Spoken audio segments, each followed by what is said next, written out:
എന്ത് തപ്പോലെ തകർന്ന സമയങ്ങളുണ്ട്. നമ്മൾ മനുഷ്യരല്ലേ. അപ്പൊ ഇവിടെ ഞാൻ വിളിച്ചിട്ട് ന്യൂസ് തീർന്നു പോവാടി, ഞാൻ ചത്തു പോട്ടെ എന്ന് പറയുമ്പോൾ ഇവിടെ നിന്നെ നെഗറ്റീവ് പറയുന്നത് പോയി ചാകാൻ പറഞ്ഞു. നീ അടിപൊളിയായിട്ട് മുന്നോട്ട് പോവുക. ഇങ്ങനെ എപ്പോഴും എനിക്ക് പറഞ്ഞിരുന്ന ഇവളായിരുന്നു. ഹലോ ഗൈസ്, പുതിയൊരു വീഡിയോയിലേക്ക് ഏവർക്കും സ്വാഗതം. ഇന്നത്തെ വിഷയം എന്ന് പറഞ്ഞിട്ടുണ്ടെങ്കിൽ അലിൻ ജോസ് പെരേരയുമായി ബന്ധപ്പെട്ടുള്ള ഒരു കാര്യമാണ്. അപ്പോൾ അതിനു മുമ്പ് രേണു സുധിയുടെ ഈ ഒരു വീഡിയോ കണ്ടപ്പോഴേ ഒന്ന് ഷെയർ ചെയ്യാമെന്ന് വിചാരിച്ചിട്ടോ. ഇനി വേറൊരു സംഗതി കൂടി, അലിൻ ജോസ് പെരേര കൊല്ലം സുധിയുടെ റിമംബ്രൻസ് ഡേ, അങ്ങനല്ലേ പറയുക, 2 വർഷം തികയുന്ന ദിവസം, രണ്ടാമത്തെ വർഷമാണ്, രണ്ടാമത്തെ ഓർമ്മ ദിനത്തിൽ അവിടെ വന്നിട്ട് ഡാൻസ് കളിക്കണം, അങ്ങനെ ഒരു പേക്കൂത്ത് കാണിക്കണ ഒരു പരിപാടി ഉണ്ട്. അതിൻ്റെ ഒരു വീഡിയോ കണ്ടിട്ടുണ്ടായിരിക്കും. ഞാൻ ജസ്റ്റ് ഒന്ന് പ്ലേ ചെയ്യണം മാത്രം കേട്ടോ.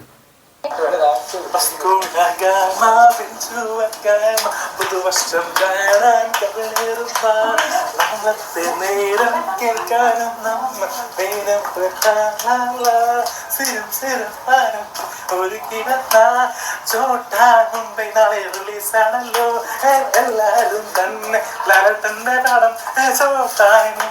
തിയേറ്ററിൽ നാളെ ചൂടാറിനല്ലേ.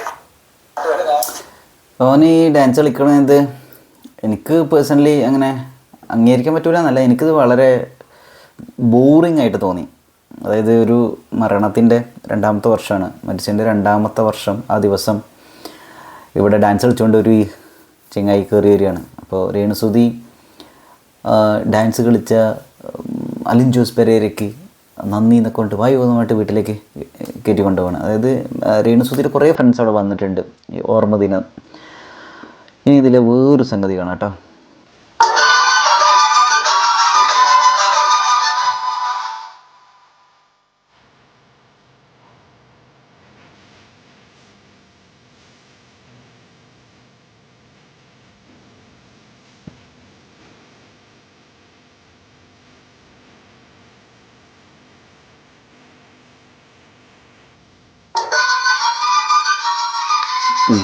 അതാണ് വീഡിയോ. ഇതേ വീഡിയോ ആദ്യം അതിലുള്ള ക്യാപ്ഷൻ ഇങ്ങനെയാണ്: ഒറ്റ കുറ്റപ്പെടുത്തലുകളും എന്നെ ലേശം തളർത്തില്ല. ഹസ് മരിച്ചെന്ന് പറഞ്ഞ് 24 കരഞ്ഞു നിങ്ങളെ കാണിക്കാൻ എനിക്ക് സൗകര്യമില്ല. 24 മണിക്കൂറൊന്നായിരിക്കും ഉദ്ദേശിച്ചിട്ടുണ്ടാവുക. എന്നെ സ്നേഹിക്കുന്നവർ, എന്നെ മനസ്സിലാക്കുന്നവർ മതി എനിക്ക്. എനിക്കും ഈ ലോകത്ത് ജീവിക്കാം, ചിരിക്കാം, അവകാശമുണ്ട്. ജീവിക്കാനും ചിരിക്കാനും അവകാശമുണ്ട് എന്നായിരിക്കണം. ക്രിമിനൽ കുറ്റമൊന്നും ചെയ്തിട്ടുമില്ല. അങ്ങനെയാണ്. അപ്പോൾ എൻ്റെ താഴെ കമൻറ്റ് വന്നിട്ട് ഇതൊക്കെ കൊള്ളാം, പക്ഷേ ചില നാടകങ്ങൾ അത് അവസാനിപ്പിക്കണം, ഇല്ലെങ്കിൽ ഞാനും ഇനിയും ട്രോൾ ഉണ്ടാക്കുന്നൊക്കെ ഒരുത്തൻ കമൻറ്റ് ചെയ്തപ്പോൾ അതിൻ്റെ താഴെ രേണുസുധീനെ സപ്പോർട്ട് ചെയ്തുകൊണ്ടും ഈ ട്രോൾ ഉണ്ടാക്കുന്ന പറഞ്ഞുകൊണ്ട് പോയി പണിയൊക്കെ പറഞ്ഞ രീതിയിലാണ് റിപ്ലൈ വന്നുള്ളത്. സൂപ്പർ ചേച്ചി, ലിവ് യുവർ ലൈഫ്, നൈസ്, പൊളിച്ചു എന്നൊക്കെ വേണ്ടി കുറേ കമൻറ്റ്. നിമിഷ ബിജു ഒഫീഷ്യൽ കമൻറ്റ് ചെയ്തിട്ടുണ്ട്. അങ്ങനെ കുറേ കമൻറ്റ് വന്നിട്ടുണ്ട്. ഓക്കെ, അതാണ് സംഗതി. നല്ല ഐശ്വര്യമുള്ള പല്ല്, അതേതൊരു ചെങ്ങായി. ഇങ്ങനെയൊക്കെയാണ് സംഗതി. ഇപ്പോൾ നമ്മളിവിടെ പറഞ്ഞു വന്നത്, ഇന്ന് ഞാൻ കണ്ടിട്ടുള്ള ഒരു ഇൻ്റർവ്യൂ ഉണ്ട്. അലിൻ ജോസ് പെരേരയെ ഇൻ്റർവ്യൂ ചെയ്യുന്നതാണ്. അതിലുള്ള ഒരു സംഗതി കേട്ടോ. എൻ്റെ തമ്പനയിൽ വരുന്നത് ഇങ്ങനെയാണ്: എൻ്റെ സ്വത്ത് അനാഥാലയത്തിന് പോകും എന്ന പേടിയുണ്ട്. തമ്പനയിൽ കൊടുത്തിട്ടുള്ളതാണ്. അതിൻ്റെ താഴെ ആറാട്ടണ്ണൻ എനിക്കൊരു എതിരാളി അല്ല. ആറാട്ടണ്ണൻ എനിക്കൊരു എതിരാളി അല്ല. അപ്പോൾ ഇത് കണ്ടിട്ടുണ്ടെങ്കിൽ ആളുകൾ ക്ലിക്ക് ചെയ്യുമല്ലോ, ഒരു ബൈറ്റാണ് സാധനം. ഇനി ഇതിലെ ക്യാപ്ഷൻ: ബിഗ് ബോസിൽ എന്നെ വിളിച്ചില്ലെങ്കിൽ ഞാൻ നാട് വിടും, 2 ആശ്ചര്യചിഹ്നം. ഇതാണ് സംഗതി. ഓക്കെ, വേറെ എന്തെങ്കിലും കൂടി എഴുതിയിട്ടുണ്ട്. ഇത് ഇങ്ങനെയാണ് സാധനം. അപ്പോൾ ഇത് സ്വാഭാവികമായിട്ട് നമ്മൾ തൊട്ട് നോക്കുമ്പോൾ ഇനി ഇതിലുള്ള സാധനങ്ങൾ നോക്കാം കേട്ടോ. കേരളത്തിന്റെ സൂപ്പർ സ്റ്റാർ തന്നെയാണെന്ന് പറയാം. So let's welcome AJP Alin Jose Pereira. Alin Jose സൗന്ദര്യം എന്ന് പറയുന്നതിൽ എന്താണ് വിശ്വസിക്കുന്നത്? ഒരാൾ എങ്ങനെ സൗന്ദര്യം ഉള്ള ആളായിരിക്കണം എന്നാണ് വിശ്വസിക്കുന്നത്?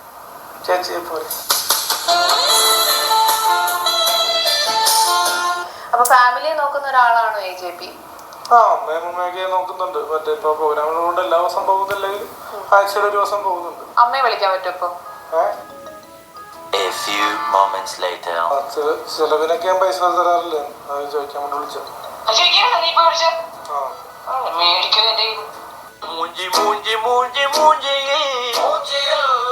ബോഡി ഷേമിങ് ചെയ്യുമ്പോ എന്താ തോന്നുന്നത്?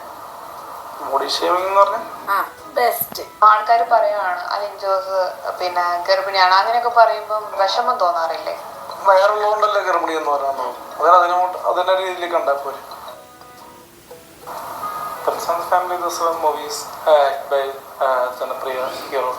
അവനോട് ഇംഗ്ലീഷിൽ റിവ്യൂ പറയാൻ പറയാണ്. After marriage, so many problems with him. അപ്പം രേണു സുധി ഇപ്പൊ വൈറലായത് അലിൻ ജോസ് പെരേര ആൽബത്തിലുള്ളത് കൊണ്ടാണോ?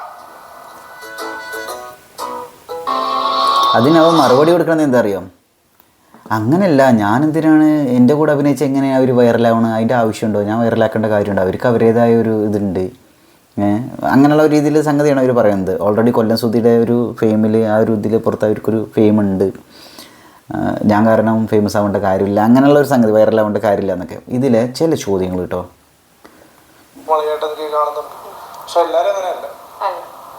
ഗേൾ ഫ്രണ്ട്സിനെ കുറിച്ച് ചോദിക്കണം, അതൊക്കെ എന്താ ആറട്ടെണ്ണൻ കോമ്പറ്റീഷൻ ആവുമെന്ന് ചോദിക്കണേ.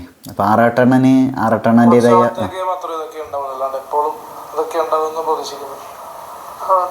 അപ്പം ആറാട്ടെണ്ണന് മീൻസ് അതായത് അലിൻ ജോസിനെ വെല്ലാൻ ആറാട്ടെണ്ണന് പറ്റില്ലെന്നാണ് പറയുന്നത്. അല്ല, ആർക്കും വെല്ലാൻ പറ്റില്ല. അവരോരോ ക്യാരക്ടർ അവരോട് ചെയ്യുന്നു. നമ്മള് നമ്മുടെ ആയിട്ടുള്ള കാര്യങ്ങൾ പോകും. നമ്മള് ഈ കല്യാണ വർക്ക് മാത്രമല്ല, നമ്മള് കടകളുടെ പ്രൊമോഷൻ വർക്കുകളും ചെയ്യാറുണ്ട്. ഇപ്പൊ മൊബൈൽ ഷോപ്പ് ആയിക്കോട്ടെ, ഹോട്ടല്. അതായത് ഇവിടെ ചോദിക്കുന്നത് ആറാട്ടെണ്ണൻ ഇപ്പോൾ കല്യാണങ്ങൾക്ക് പോകുന്നുണ്ടല്ലോ. അപ്പോൾ കല്യാണങ്ങൾക്ക് പോകുമ്പോൾ ഇവർ അവിടെ ഡാൻസ് കളിക്കുക എന്തെങ്കിലും ചെയ്യുമ്പോൾ ഇവരുടെ പ്രസൻസ് ആൾക്കാർക്ക് ഭയങ്കര ഇതാകുമല്ലോ. അപ്പോൾ അതിന് പൈസ കിട്ടൂല. ആറാട്ടെണ്ണൻ ഇപ്പോൾ ചെയ്യുന്നുണ്ട്. അപ്പോൾ അലിൻ ജോസ് പെരേരയ്ക്ക് ഇത് കോമ്പറ്റീഷൻ ആകുമെന്ന് പറയുന്നത്. അപ്പോൾ അവൻ പറയുന്നതാണ് കല്യാണത്തിന് പോകുന്നത് മാത്രമല്ല, കടയുടെ ഉദ്ഘാടനത്തിന് അങ്ങനെ പരിപാടികളും സംഗതികളൊക്കെ ഇതിനൊക്കെ പോകുന്നുണ്ട്. പിന്നെ ഓരോരുത്തർ അവരവരുടെ രീതിയിൽ സംഗതി ചെയ്യുക, അത് കോമ്പറ്റീഷനില്ല, അവനവൻ്റെ രീതിയിൽ അവനവൻ ചെയ്യുന്നു എന്നുള്ള സംഗതിയുണ്ട്. പിന്നെ ഇതിൽ പറയുന്ന സാധനം ഇതിങ്ങനെ ഫേമസ് ആവാൻ വേണ്ടിയിട്ട് നിങ്ങളിങ്ങനെ പല പരിപാടികളും ഇങ്ങനെ ചെയ്യുമ്പോൾ നിന്നെ തല്ലാൻ വേണ്ടിയിട്ട് ഒരു സമയത്ത് വന്നിട്ടില്ലേ, അപ്പോൾ എന്താ ഓടിപ്പോയത്? ഒരുത്തൻ തല്ലാൻ വന്നപ്പോൾ എന്താ ഓടിപ്പോയത്? അപ്പോൾ ഓൻ പറയുന്ന ഒരു സംഗതി എന്താ വെച്ചാൽ, അതായത് ഓനെ കോമാളിയാക്കി തീർക്കാനുള്ള ചോദ്യങ്ങളാണ് ചോദിച്ചുകൊണ്ടിരിക്കുന്നത്. അപ്പോൾ അവൻ ഇതിലത്ര വിവരക്കേടൊന്നും പറയുന്നില്ല കേട്ടാ. അപ്പോൾ ഓൻ അതിൽ പറയുന്നത്, അല്ല ഞാനവിടെ നിന്ന് എനിക്ക് തല്ലുകൊണ്ടായിരുന്നു, പിന്നെ ഒരു തല്ല് കിട്ടുമ്പോൾ 10 തല്ല് തിരിച്ചു കൊടുക്കാൻ ഞാൻ സിനിമയത്തെ നായകനൊന്നല്ലല്ലോ എന്നൊക്കെ പറയുകയാണ്. പിന്നെ അതേപോലെ തന്നെ അപ്പോൾ ഈ മൂഞ്ചിപ്പോയ അവസ്ഥയിലാണ് ആങ്കർ അവിടെ ഇരിക്കണത് കേട്ടോ. ആങ്കർ അവിടെ ചേച്ചി ആയിക്കൊണ്ടേ ഇരിക്കണം. പിന്നെ ഇതിൽ ചോദിക്കുന്ന സാധനം വളരെ എനിക്ക് ഭയങ്കര വിഷമമായിട്ടുള്ളൊരു കാര്യം ഇതാണ് കേട്ടോ. അതിൽ ചോദിക്കേണ്ടത്, ഒരു കരക്കമ്പി കേട്ടല്ലോ വീട്ടിലെ ഗ്യാസ് കഴിഞ്ഞിട്ട് വീടിൻ്റെ മുറ്റത്തോ ഉമ്മറത്തോ വീടിന് പുറത്തോ എന്തോ നിങ്ങൾ തീ പിടിപ്പിച്ചു, തീ വെച്ച് അങ്ങനെ അടുപ്പ് കത്തിച്ചിട്ട് ഫുഡ് പാകം ചെയ്തു എന്ന് ഒരു ഇൻ്റർവ്യൂവിൽ ഒരാളോട് ചോദിക്കുന്ന ക്വസ്റ്റ്യനാണത്. ഞാനത് വേറൊന്നും പറയില്ല. നിങ്ങളുടെ അഭിപ്രായങ്ങൾ എന്താണെന്ന് കമൻറ്റ് ചെയ്യുക കേട്ടോ. നിങ്ങളോട് ഇങ്ങനെ ചോദിക്കുകയാണെങ്കിൽ നിങ്ങൾക്ക് എന്താ തോന്നുന്നത്? അത് പലരും പറയുന്നുണ്ടായിരിക്കും എന്താ അങ്ങനെ ചോദിച്ചാൽ എന്താ പ്രശ്നം എന്നൊക്കെ. എനിക്കത് ഭയങ്കരമായിട്ട് ഹേർട്ട് ചെയ്തു ആ സംഗതി, ഒരുത്തനോട് അങ്ങനെ ചോദിക്കുമ്പോൾ ഉള്ളൊരവസ്ഥ. പിന്നെ അതുപോലെ അമ്മയുടെ അടുത്ത് നമുക്കൊരു പണി വീട്ടിൽ ചിലവിന് കൊടുക്കുമെന്നൊക്കെ ചോദിച്ചിട്ടുണ്ട്. അമ്മയുടെ അടുത്ത് അപ്പം കൊടുക്കുകയൊക്കെ ചെയ്യും എന്നൊക്കെ പറഞ്ഞു. ആഴ്ചയിൽ ഒരു ദിവസം വർക്കൊക്കെ വീട്ടിൽ പോകുമ്പോൾ പ്രോഗ്രാമൊക്കെ ഉണ്ട് എന്നൊക്കെ പറയുന്നുണ്ട്. അപ്പോൾ സിനിമയിൽ തന്നെയാണോ പ്ലാൻ എന്നൊക്കെ പറയുമ്പോൾ പറയുന്നുണ്ട്, ഇല്ല അങ്ങനെയല്ല, എന്തെങ്കിലും ബിസിനസ് തുടങ്ങണം. അപ്പോൾ എന്ത് ബിസിനസ്? കട എന്തെങ്കിലും തുടങ്ങണം. അപ്പോൾ എന്ത് കട നോക്കാം? അല്ല അത് തീരുമാനിച്ചിട്ടില്ല, എന്തെങ്കിലും കട തുടങ്ങണം, ബിസിനസ് തന്നെ പരിപാടി, അല്ലാണ്ട് അഭിനയിച്ച് നടക്കണം അങ്ങനെയല്ല. അപ്പോൾ എനിക്ക് തോന്നുന്നത് അതിൻ്റെ ഇടയിൽ പറയണ വേറൊരു സംഗതി ഉണ്ട് കേട്ടോ. വീട്ടിൽ മറ്റേ അച്ഛൻ സ്വത്ത് അനാഥാലയത്തിന് കൊടുക്കുക, വേറൊരാൾക്ക് പോകുമോ എന്നുള്ള ഒരു പേടിയൊക്കെ ഉണ്ട് എന്നുള്ളൊരു രീതിയിൽ അവിടെ സംസാരിക്കുന്നുണ്ട്. അപ്പോൾ ഇവൻ അതുകൊണ്ടാണ് എനിക്ക് എന്തെങ്കിലുമൊക്കെ ഒരു ഇതുണ്ടാക്കണം എന്നൊക്കെ തോന്നുന്നുണ്ട് എന്ന് പറയും. കുറേ പൊട്ടത്തരങ്ങൾ അതിൻ്റെ ഇടയിൽ പറയുന്നുണ്ട്. പക്ഷേ എനിക്ക് തോന്നിയ ഒരു സ്പാർക്ക് തോന്നിയൊരു കാര്യം എന്താ പറയുക, വീട്ടിൽ എന്തൊക്കെ അങ്ങനെ പ്രശ്നങ്ങളുണ്ടാവും, പെട്ടെന്ന് കാശ് ഉണ്ടാക്കണമെന്നോ ബിസിനസ് തുടങ്ങണമെന്നോ അങ്ങനെ എന്തൊക്കെ വെച്ച് ഇറങ്ങി പുറപ്പെട്ടവനോ തോന്നണം.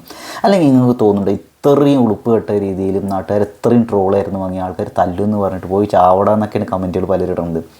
ഇതൊക്കെ അനുഭവിച്ചിട്ട് ഒരുത്തം ഇവിടെ ആ ഫീൽഡിൽ നിൽക്കണമെങ്കിലുള്ള അവസ്ഥ എന്തെങ്കിലും സ്ട്രോങ് റീസൺ ഇല്ലാണ്ട് ചെയ്യുമോ? നിങ്ങൾക്ക് തോന്നുന്നുണ്ടോ?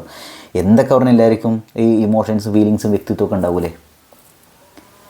എന്തെങ്കിലും സ്ട്രോങ് റീസൺ ഉണ്ടാവില്ല. അപ്പോൾ എനിക്ക് തോന്നുന്നതാണ്, വീട്ടിലൊരു പക്ഷേ ഇവനെ ചെറുപ്പം മുതൽ ഇവൻ എന്തെങ്കിലും ട്രോമ അനുഭവിച്ചിട്ടോ അല്ലെങ്കിൽ ഇവനെ തരം താഴ്ത്തിയിട്ടോ ഉളുപ്പ് കെട്ടോ എന്ന് പറഞ്ഞിട്ട് എന്തെങ്കിലും ചെയ്തിട്ടുണ്ടെങ്കിലോ, അപ്പോൾ ഇവൻ ആ ഒരു വാശിയുടെ പുറത്ത് കാശുണ്ടാക്കാൻ വേണ്ടി ഫേമസ് ആവാൻ വേണ്ടി ഇവൻ ചെയ്തതാണെങ്കിലോ, ഞാൻ അങ്ങനെയാണ് ആലോചിക്കുന്നത് കേട്ടോ. എൻ്റെ ചിന്ത അങ്ങനെയാണ് പോകുന്നത്. എന്ന് കരുതി ഇവൻ ചെയ്യുന്നതൊക്കെ സപ്പോർട്ട് ചെയ്യുന്നു എന്നല്ല പറഞ്ഞു കേട്ടോ.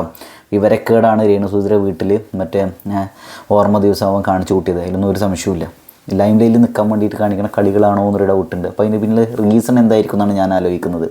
ഇങ്ങനെ ബാഡ് കമൻസൊക്കെ വരുമ്പോൾ എന്താ തോന്നണത് എന്ന്, ബാഡ് കമൻസ് വരുമ്പോൾ എന്താ തോന്നണത് എന്ന് അപ്പോൾ ഒരു പക്ഷേ ആങ്കർ പ്രതീക്ഷിച്ച് എന്തായിരിക്കും, ബാഡ് കമൻസ് ഒക്കെ വരുമ്പോൾ എനിക്കതൊരു ത്രില്ലാണ് എന്നാണ് തോന്നുന്നു, ആയിരിക്കാം മേ ബി.